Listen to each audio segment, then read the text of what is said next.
Magandang umaga po sa ating lahat. Narito ang latest na weather update ngayong araw ng Sabado, January 4, 2025.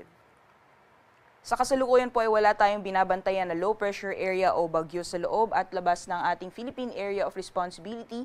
Bagamat kung nakikita na po natin dito sa ating latest na satellite animation ay meron po tayong linya ng mga kaulapan na nakakaapekto sa malaking bahagi ng Luzon area. Yan po yung shear line o yung pagsasalubong ng malamig at mainit na hangin. At dahil po sa epekto nitong shear line, pati na rin po nitong hanging amihan na nakakaapekto sa may extreme northern Luzon, ay asahan po natin yung makulimlim na panahon sa malaking bahagi po ng northern at central Luzon ngayong araw.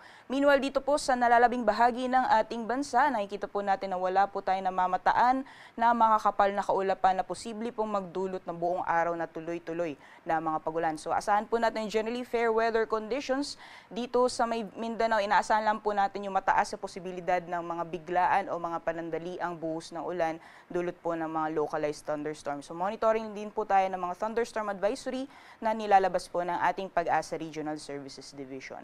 At sa mga susunod na araw ay inaasahan po natin na unti-unting hihina yung epekto nitong shear line at posible pa rin po magdulot ng mga pagulan sa may eastern section ng ating bansa, ngunit hindi na po kalakasan kung ikukumpara noong mga nakarang araw. So generally fair weather po yung inaasahan natin sa malaking bahagi ng ating bansa within the next 2 to 3 days.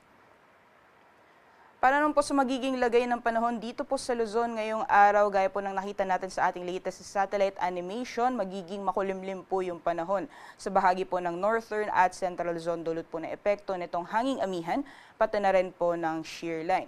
So asahan po natin dito sa may Batanes, ang light to moderate na mga pag-ulan dulot po ng epekto ng northeast monsoon o hanging amihan. Meanwhile po sa northern at central Luzon, dyan po sa may Cagayan Valley, sa Cordillera Administrative Region, Ilocos Region, at kabuuan ng Central Luzon area, asahan po natin yung makulimlim na panahon at may mga posibilidad din po yan ng mga moderate to at times or katamtaman hanggang sa paminsan-minsang malalakas mga pagulan dulot naman na epekto nitong shear line.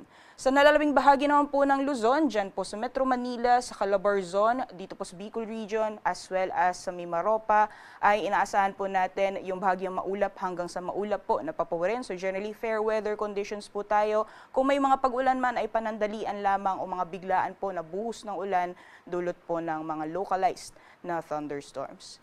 Temperature forecast naman para sa mga piling syudad dito po sa Luzon, sa Lawag po ay aabot ng 31 degrees Celsius maximum temperatures. Yung temperatura po natin sa Baguio naman ay maglalaro mula 17 hanggang 23 degrees Celsius, 27 degrees Celsius maximum temperatures inaasahan ngayong araw dito sa Tuguegarao. 30 degrees Celsius naman para sa Legazpi. Gayon din sa Metro Manila, yung agwat ng temperatura maglalaro mula 24 hanggang 30 degrees Celsius. Dito naman po sa Tagaytay, yung agwat ng temperatura inaasahan maglalaro mula 22 hanggang 29 degrees Celsius.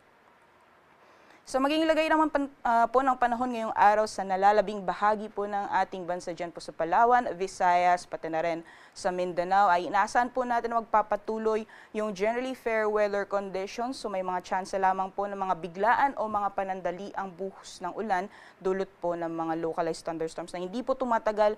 Possible po na tumagal po yan mga 15 minutes hanggang sa 3 oras. At inaasahan po natin agwat ng temperatura para sa mga piling syudad for Palawan, Visayas, and Mindanao area. 31 degrees Celsius maximum temperatures inaasahan po natin ngayong araw sa Kalayaan Islands, gayon din sa Puerto Princesa. Pati na rin po sa mga piling syudad dito sa Visayas over Iloilo, 25 to 31 degrees Celsius. 31 degrees Celsius maximum temperatures din po inaasahan ngayong araw dito sa Cebu, pati na rin po sa Tacloban. Samantalang dito naman po sa Zamboanga, yung agwat ng temperatura ay maglalaro mula 24 hanggang 33 degrees Celsius at 24 to 31 degrees Celsius para naman sa Cagayan de Oro, 32 degrees Celsius maximum temperatures naman para sa Metro Davao. Sa kalagayan naman po ng ating karagatan, meron po tayong gale warning or babala sa matataas na mga pag-alon na nakataas po yan sa dagat baybayin ng Northern Luzon, particularly sa mga dagat baybayin po ng Batanes, sa Cagayan kasama ang Babuyan Islands, sa Isabela, gayon din sa Ilocos Norte at Ilocos Sur. So inaasahan po natin yung napakaalong karagatan dyan po sa mga nasabing dagat baybayin.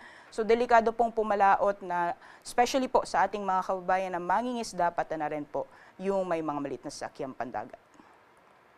Sunrise po natin ngayong araw ay 6:22 a.m. at lulubog po mamayang 5:40 p.m.